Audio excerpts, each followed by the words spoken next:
So let's have a look at a topic which is quite simple, but students find it tough to understand it on their own. Topic का नाम है Indian Ocean dipole. तो ये है क्या? तो Indian ocean कहाँ है आप सभी को पता है, और डाइपोल का मतलब जो साइंस बैकग्राउंड के स्टूडेंट्स होंगे उन्हें पता ही है।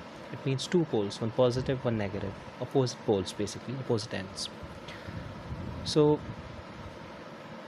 फर्स्ट ऑफ ऑल ये है इंडिया।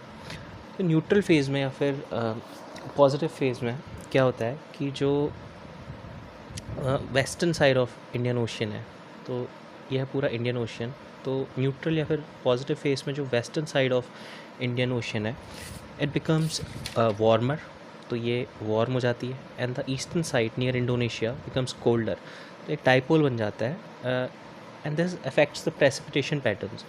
तो जब न्यूट्रल फेज़ या फिर पॉजिटिव फेज़ है, तो बेसिकली इस केस में क्या होगा कि ऑस्ट्रेलिया की साइड में या इंडोनेशिया की साइड में, क्योंकि कोल्डर टेम्परेचर्स हैं, तो रेनफॉल नहीं होगी, तो ड्रॉट या फिर वाइल्ड फायर की कंडीशंस हो जाती हैं।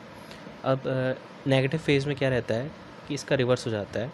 नेगेटिव फेज़ में यहाँ कोल्ड हो जाता है और यहाँ वार्म हो जाता है, तो यहाँ बेसिकली वार्मर देन नॉर्मल होगा, तो मोर रेनफॉल होगी, तो फ्लड्स की कंडीशन बन जाएगी।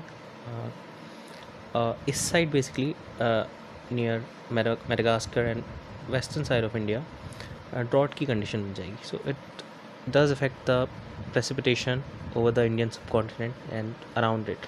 ये सिंपल सा एक टर्म है Indian Ocean dipole, just like ENSO this is also an oscillatory pattern of temperature and atmosphere।